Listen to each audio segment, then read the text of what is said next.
Good morning બાળકો. તો અન્યોન્ય પ્રેરણ ને આધારિત આપણે આપણો કોન્સેપ્ટ પૂરો કર્યો, એટલે 6.9 આપણે પૂર્ણ કર્યું.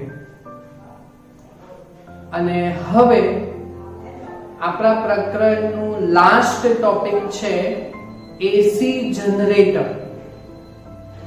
તે અને વચ્ચે લેન્ઝનો નિયમ બાકી છે, એટલે એના અનુરૂપ 4 દાખલા બાકી છે લેન્ઝના નિયમને અનુરૂપ. તો એ આપણે બાકી છે, તો એ લેન્ઝનો નિયમ તે આપણે લાસ્ટ લેક્ચરમાં જોશું. પછી એક એડી પ્રવાહ નથી ચલાવ્યું, પણ એ જે એડી પ્રવાહ છે તે ઉત્પન્ન થતો પ્રેરિત પ્રવાહ, ઘુમરી પ્રવાહ, બરાબર, તો પણ એ સિલેબસમાં નથી. તો એટલે આપણે એ વચ્ચેનું કર્યું નથી. એટલે 6.9 પ્રેરકત્વ, એમાં 6.9.1 અન્યોન્ય પ્રેરકત્વ અને 6.9.2 આત્મ પ્રેરકત્વ. તો એ ઉદાહરણ 10 સુધીનું કામ હતું. ઓકે, હવે ઉદાહરણ 10 પછી જો તમે જોશો તો અંદર હશે એસી જનરેટર. તો આ જે થિયરી છે તે આપણે 3 માર્ક્સમાં કરવાની છે. અને એમ જ વસ્તુ છે કે ભાઈ આપણે એસી જનરેટરનો કોન્સેપ્ટ અને એની રચના પદ્ધતિ આપણે મસ્ત સમજવાની છે. ને તેના પરથી એસી વોલ્ટેજ એટલે સમય સાથે બદલાતો જતો voltage, alternating current voltage, AC voltage, આખું ચેપ્ટર નંબર 7 નું નામ જ છે એસી, ઓલ્ટરનેટિંગ કરંટ, પ્રત્યાવર્તી પ્રવાહ, જે સમય સાથે બદલાતો જતો હોય ખૂણા સાથે વિધેય પ્રમાણે, તો એને એસી વોલ્ટેજ કે એસી પ્રવાહ કહેવાય. તો આ એસી વોલ્ટેજ ઉત્પન્ન કરતું સાધન, એટલે ઉત્પન્ન કરવું એટલે જનરેટ કરવું, એટલે આજે આપણે સમજવાનું છે એસી જનરેટર. બરાબર, શાંતિથી સમજો. બરાબર, ને એના પછી આપણે એસી વોલ્ટેજનું સૂત્ર, એસી જનરેટરમાં ઉત્પન્ન થતા એસી ઈએમએફ નું સૂત્ર આપણે મેળવીશું. તો તેના ઉપરથી ઉદાહરણનો છેલ્લો અને સ્વાધ્યાયમાં છઠ્ઠો, એમ 2 દાખલા છે. તો ત્યારે આપણે જનરેટરનું કામ પૂરું થશે. પછી લેન્ઝનો નિયમ માટે 2 લેક્ચર આપણે મૂકી દઈશું, એટલે આપણું પ્રકરણ નંબર 6 પૂર્ણ થશે. તો વાત છે એવું આમાં કે આપણે જનરેટર, એ તો તમને ખબર પડે કે નહીં. ધારો કે જીબી ના પાવર નો કટ આવે તો જનરેટર ચાલુ કરીએ તો અવાજ આવે ધક ધક ધક ધક ધક ધક ધક ધક ધક ધક ધક ધક ધક ધક. હે, મજા આવી? હા. તો એ અંદર એ યાંત્રિક કાર્ય થાય, અંદર પેલા ભ્રમણ થાય, ભ્રમણ ટર્બાઇન, ને જ્યારે ટર્બાઇન નું ભ્રમણ થાય એટલે આ જે યાંત્રિક ઉર્જા છે તેનું રૂપાંતર થઈ જાય, પછી આપણા ઘરે પાવર આવી જાય, એટલે વિદ્યુત ઉર્જા આવી જાય. એટલે એસી જનરેટરનું જે કાર્ય છે તે યાંત્રિક ઉર્જાનું વિદ્યુત ઉર્જામાં રૂપાંતર કરે. બરાબર, પણ એ કઈ ઘટનાથી? તો આ પ્રકરણનું નામ વિદ્યુત ચુંબકીય પ્રેરણ. તો એનો સિદ્ધાંત થયો. તો વિદ્યુત ચુંબકીય પ્રેરણના સિદ્ધાંત પર યાંત્રિક ઉર્જાનું વિદ્યુત ઉર્જામાં રૂપાંતર કરે. ને વિદ્યુત ચુંબકીય પ્રેરણ એટલે શું? એ તો તમને એનો સિદ્ધાંત એટલે ખબર જ છે ને, કે जब जब भी चुंबकीय फ्लक्स में फेरफार होगा तब तक वाहक में प्रेरित ईएमएफ उत्पन्न होगा. તો આ વસ્તુ છે આપણું વિદ્યુત ચુંબકીય પ્રેરણનો સિદ્ધાંત. તો એ તમને આવડતો જ છે, તો એ પ્રમાણે આપણે સમજીશું. તો એસી જનરેટર એ યાંત્રિક ઉર્જાનું વિદ્યુત ઉર્જામાં રૂપાંતર કરે, પણ કયા સિદ્ધાંત ઉપરથી? તો વિદ્યુત ચુંબકીય પ્રેરણના સિદ્ધાંત પર. બરાબર. હવે કેવું આવે તો એ જે સૌપ્રથમ દેશી બનાવવામાં આવેલું એસી જનરેટર તો એવી સાદી રચના કે ભાઈ ચુંબકીય ફ્લક્સ માં ફેરફાર થવા માટે પહેલા ચુંબકીય ક્ષેત્રતા એપ્લાય કરવામાં આવે. બરાબર. તૈયાર છે એટલે એ મેં તૈયાર એના માટે કરેલું છે કે તમને વધારે ને વધારે સમજાવી શકું. એટલે આપણે પહેલા નિયમિત ચુંબકીય ક્ષેત્ર એપ્લાય કરવાનું. એટલે એક બાજુ નોર્થ અને બીજી બાજુ સાઉથ એમ બે ચુંબકો મૂકી દઈએ એટલે ચુંબકીય ક્ષેત્ર નોર્થ થી સાઉથ એમ નિયમિત એપ્લાય કરી શકાય. એટલે આ બે ચુંબકો આપણે લઈ લીધા નોર્થ અને સાઉથ એટલે નિયમિત ચુંબકીય ક્ષેત્ર બી આપણે એમ લગાવી દીધું. બરાબર. તો આકૃતિમાં એસી જનરેટરની રચના દર્શાવે વાક્યો તમે તમારી રીતે જે સમજો ને તે લખવાના, ગોખવાના નહીં. બરાબર. જેમાં બે ચુંબકો વડે નિયમિત ચુંબકીય ક્ષેત્ર બી લાગુ પાડેલ છે. બરાબર. હવે એની વચ્ચે તમારે એક બેટ જેવું લેવાનું. બેટ એટલે ખબર પડે ક્રિકેટ બેટ કેવું આવે એમ આવી આવે ને પછી નીચેથી આગળ હલેસો આવે હેન્ડલ કાં તો તરાપો હોડી ચલાવવા માટે નાવ ચલાવવા માટેનું જે હોય તે. તો એવા આકારનું વચ્ચે લેવાનું. જો એવું બરાબર ને આગળ એવું આવી રીતે હેન્ડલ જેવું લઈ લીધું. હા. તો આ રચના કેવી છે તો ભાઈ આ જે છે ને એક પાટિયું જેવું આવે. બરાબર. કેપિટલ એ આરછેદ વાળું. હવે એની ઉપર ગૂંચળાનું આખું એન આટા વાળું આખું ગૂંચળાનું આવી રીતે વાઉન્ડિંગ કરેલું હોય. આવી રીતે એના ઉપર શું કરેલું હોય એમ વાઇન્ડિંગ કરેલું હોય. બરાબર. એટલે એન આટા વાળું એના ઉપર આખું ગૂંચળાનું વાઇન્ડિંગ કરેલું હોય એટલે આખું વચ્ચે ગૂંચળું એન આટા વાળું મૂકી દીધું કેપિટલ એ આરછેદ વાળું. તો આ જે રચના છે ને એને કહેવાય આ જે બેટ જેવી વચ્ચે રચના છે ને એને કહેવાય જોફ્રા આર્ચર. જોફ્રા આર્ચર નહીં આર્મેચર. શું કહેવાય? આર્મેચર. જોફ્રા આર્ચર અલગ માણસ છે કોઈ હે એ છોકરી લોકોને કદાચ નહીં ખબર હોય, છોકરા લોકોને તો ખબર ને હે. તો એ જે છે તે આ વચ્ચે બેટ જેવી રચના છે તે આર્મેચર છે. એટલે એના ઉપર આખું ગૂંચળું એન આટા વાળું એ આડછેદ વાળું આપણે વચ્ચે લગાવી દીધું હોય. બરાબર. ઓકે. ના આ જે આર્મેચર છે ગૂંચળાનું એન આટા વાળા ગૂંચળાની રચના તે એના ઉપર એમ આવી રીતે એમ 3 ડાયમેન્શન ખબર પડે ને ભ્રમણ કર્યા કરે.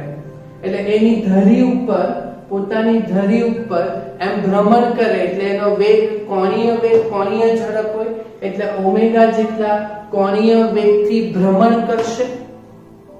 બરાબર. એટલે બીજું વાક્ય શું બનશે કે તેમની વચ્ચે કેપિટલ એન આટા વાળું અને એ આડછેદ ધરાવતું ગૂંચળું એટલે આપણે શું કીધેલું છે એને આર્મેચર.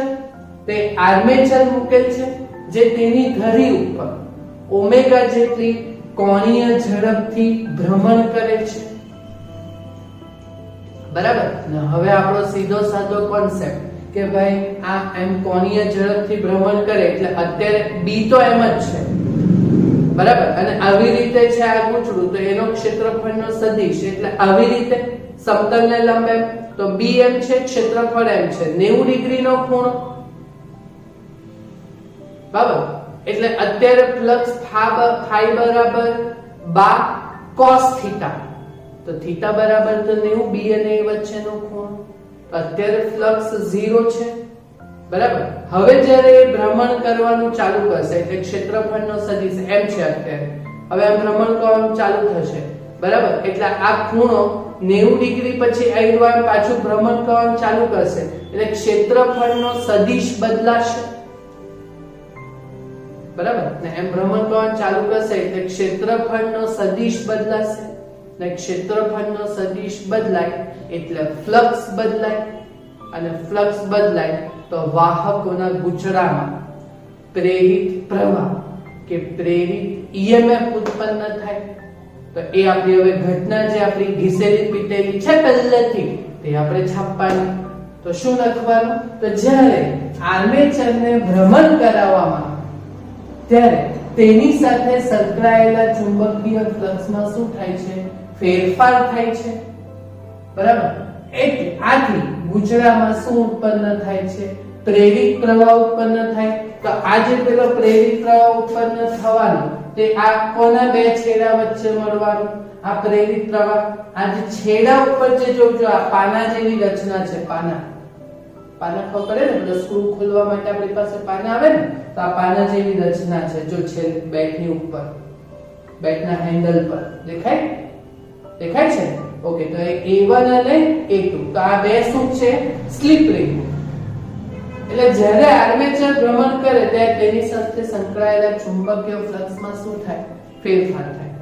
આથી ગૂંચળામાં પ્રેરિત પ્રવાહ ઉત્પન્ન થાય, બરાબર? તો આ જે પ્રેરિત પ્રવાહ છે તે કાં તો એ ગૂંચળા મારફતે બે સ્લિપ રિંગો A1 અને A2 ની મારફતે, પછી એના છેડા ઉપર જો આ બરુસ મૂકી દીધા છે, આ દેખાય B1 અને B2 દેખાય, તો એ છે કાર્બન બ્રશો, બરાબર? તો એ જે પેલો પ્રેરિત પ્રવાહ ઉત્પન્ન થયો તે સ્લિપ રિંગો A1 અને A2 મારફતે B1 અને B2 પર પહોંચે. એટલે જો આથી ગૂંચળામાં પ્રેરિત પ્રવાહ ઉત્પન્ન થાય છે જે બે સ્લિપ રિંગો A1 અને A2 મારફતે કાર્બન બ્રશો B1 અને B2 ના છેડા પર મળે છે આ પ્રવાહ, બરાબર? એક પ્રવાહ જતો મળે ને એ બીજો પ્રવાહ આવતો મળે, એટલે એ બે છેડા ઉપર તમને પ્રવાહ મળ્યો, બરાબર? તો એ છેડા ઉપર મળે એટલે અહીંયા જોજો, એટલે આ જે પ્રવાહ છે તે એક છેડા ઉપર આવતો મળે ને બીજા છેડા ઉપર જતો મળે, હે ને? તો આ જે છેડા ઉપર પ્રવાહ મળ્યો તો એના બે છેડા વચ્ચે વોલ્ટેજ ઉત્પન્ન થાય, પ્રેરિત EMF ઉત્પન્ન થાય. પણ એ સમય સાથે શું થાય કે ભાઈ ખૂણો તો બદલાતો જતો છે, એટલે ફ્લક્સ બદલાતો છે, તો EMF પણ બદલાતું મળે સમય સાથે. એટલે આ જે EMF મળ્યું ને તે સમય સાથે બદલાતું હોવાથી તેને આપણે શું કહેશું? પ્રેરિત EMF હોવાથી તેને આપણે AC પ્રેરિત EMF કહે છે. એટલે પ્રત્યાવર્તી પ્રેરિત EMF કહે છે. બોલો, સમજ પડી કે? જ્યારે ભ્રમણ થાય ત્યારે જે પેલો પ્રેરિત પ્રવાહ ઉત્પન્ન થાય તે સ્લિપ રિંગો A1 અને A2 મારફતે B1 અને B2 પરના છેડા પર મળે છે, બરાબર? જે સમય સાથે બદલાતો હોવાથી તેના બે છેડે AC પ્રેરિત EMF મળે છે. બોલો, આ આખી કાર્ય પદ્ધતિ છે. ને હવે તો આ AC જનરેટર એ AC વોલ્ટેજ ઉત્પન્ન કરતું છે.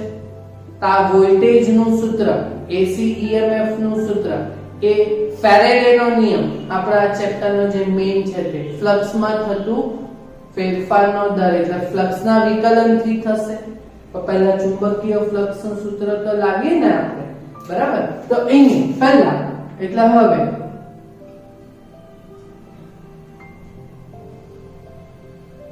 આર્મેચર સાથે સંકળાયેલ કુલ ચુંબકીય ફ્લક્સ, એટલે ચુંબકીય ફ્લક્સ ફાઈ, એટલે ચુંબકીય ક્ષેત્ર માટે આપણે ફાઈ બી લખીએ. ઓકે, તો ફ્લક્સ ની વ્યાખ્યા બા cos થીટા, પણ જો n જેટલા આટા હોય તો n બા cos થીટા કુલ ચુંબકીય ફ્લક્સ, એટલે n b a અને cos થીટા, બરાબર? હવે જ્યાં અહીંયા જે થીટા છે ખૂણો, તે આપણે કોણીય ઝડપના સ્વરૂપમાં લાવવાનું. તો એ આપણું 11મું ધોરણ. આપણે 11માં શું ભણેલા? રેખીય વેગ એટલે રેખીય અંતર ભાગ્યા સમય, v બરાબર x/t. તો કોણીય વેગ ઓમેગા, તો જે ઓમેગા છે તો રેખીય વેગની જગ્યાએ કોણીય વેગ, તો અહીંયા રેખીય સ્થાનાંતરની જગ્યાએ કોણીય સ્થાનાંતર એટલે ખૂણો θ/t. બોલો, તો અહીંયા ખૂણો શું બને? કોણીય ઝડપના સ્વરૂપમાં, તો θ બરાબર ઓમેગા t થાય, બરાબર? એટલે હવે આ જે θ છે તે થીટા બરાબર ઓમેગા ટી લેશું, બરાબર. તો અહીંયા ચુંબકીય ફ્લક્સ નું સૂત્ર શું બનશે? 5b બરાબર ચુંબકીય ફ્લક્સ 5b બરાબર n by cos omega t બન્યું આપણને.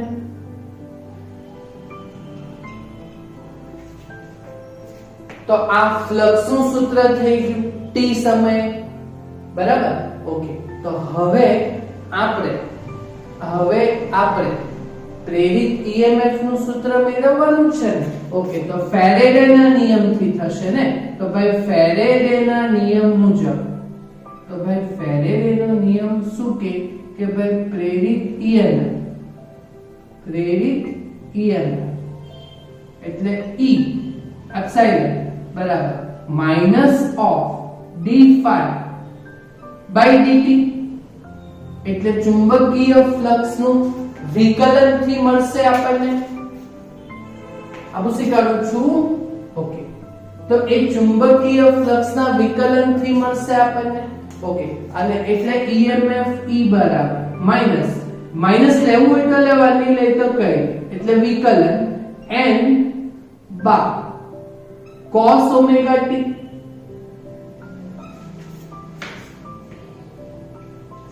તો એ જે ફ્લક્સ નું સૂત્ર ઉપર લાવેલું છે તે મૂકી દીધું આપણે, બરાબર.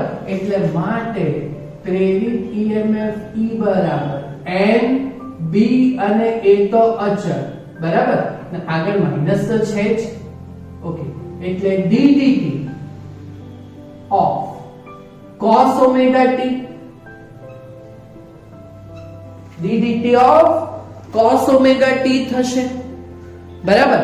ઓકે, એટલે પ્રેરિત EMF E બરાબર માઈનસ n બાય m જ. બોલો, વિકલન આવડે કે સાઈન અને કોસ નું?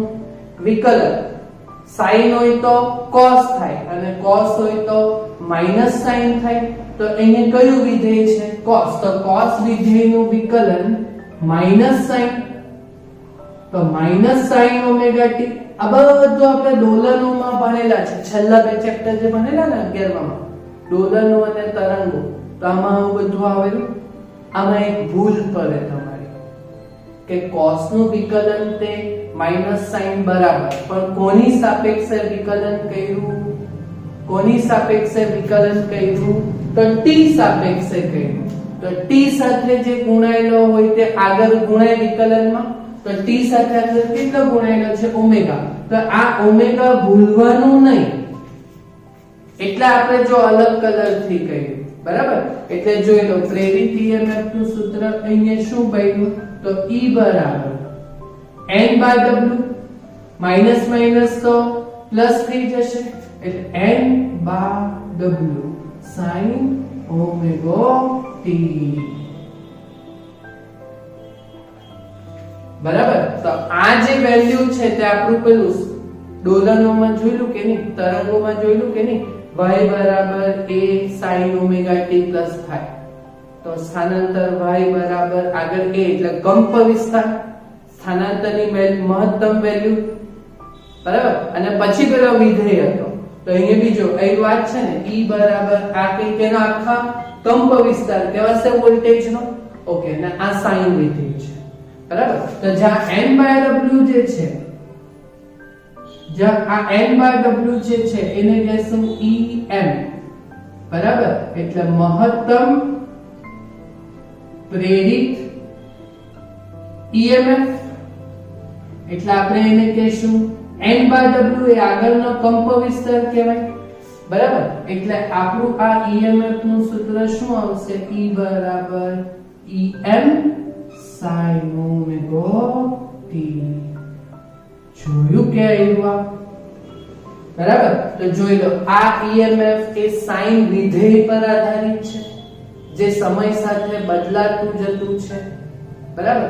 એટલે આ EMF ને કયું EMF કહેવાય? AC EMF કહેવાય, બરાબર. તો આ જોઈ લો, એટલે આ EMF ને આપણે માટે લખી દેવાનું, જે સાઈન વિધેય પર આધારિત હોવાથી, સાઇન વિધેય પર આધારિત હોવાથી તેને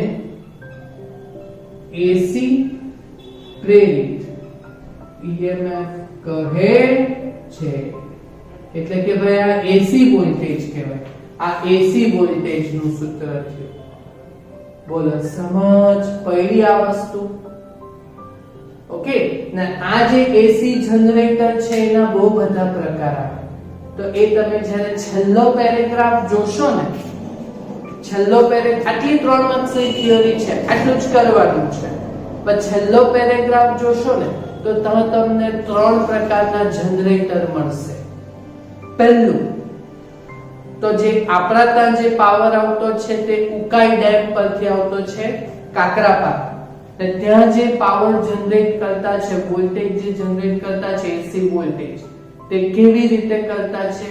તો પેલો પાણીનો ધોધ એ નીચે પાડતા છે ટર્બાઇન પર, એટલે એ યાંત્રિક ઉર્જાનું વિદ્યુત ઉર્જામાં રૂપાંતર કરે. એટલે ત્યાં એસી જનરેટર જ છે, બરાબર. પણ એ હાઈ પાણી, એટલે એ પાણીથી ઉત્પન્ન થતો પાવર છે એસી પાવર, બરાબર. એટલે એવા જનરેટરને કહેવાય હાઇડ્રોલિક પાવર જનરેટર. તો એક પ્રકાર હશે. ચોપડીમાં છેલ્લા પાના ઉપર છેલ્લો જે પેરેગ્રાફ છે ત્યાં તમને મળશે. ચેપ્ટર પૂરું થવાનો લાસ્ટ પેરેગ્રાફ. તો પહેલો હાઇડ્રોલિક પાવર જનરેટર,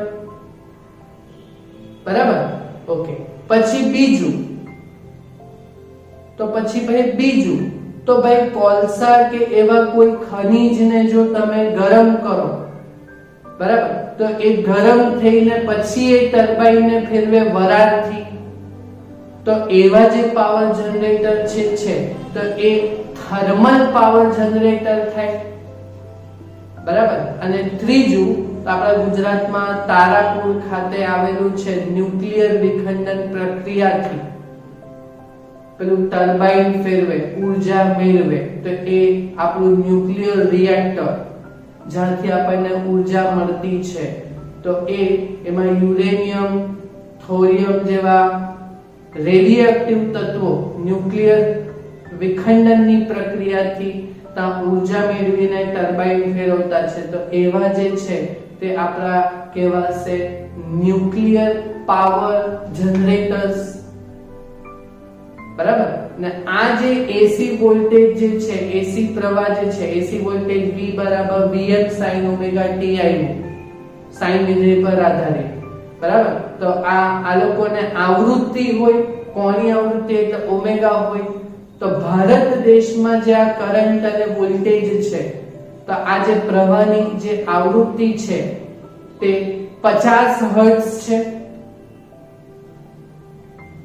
અને ફોરેન કન્ટ્રીઝ જેવી કે USA, UK જેવા દેશોમાં આ છેલ્લું વાક્ય છે, બરાબર. તો આવા બધા જે ફોરેન કન્ટ્રીઝ છે ત્યાં આ જે એસી પ્રવાહો જે ઉત્પન્ન થાય, તે આપણા ઇન્ડિયામાં આ એસી પ્રવાહની આવૃત્તિ F 50 હર્ટ્ઝ છે, બરાબર. ફોરેન કન્ટ્રીઝમાં તે 60 હર્ટ્ઝ જેટલી હોય છે. તો તમારે છેલ્લા પેરેગ્રાફમાં થોડું એમસીક્યુ માટે અંડરલાઈન કરવા પડશે. Hydraulic power generator, thermal power generator, nuclear power generator.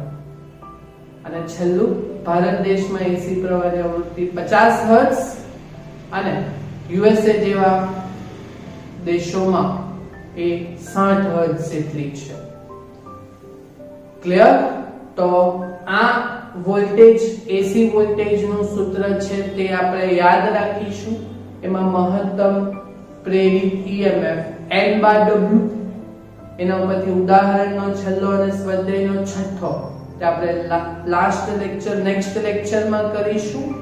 ત્યારબાદ લેન્ઝનો નિયમ બાકી છે, તો એના માટે આપણને 2 લેક્ચર જોઈશે.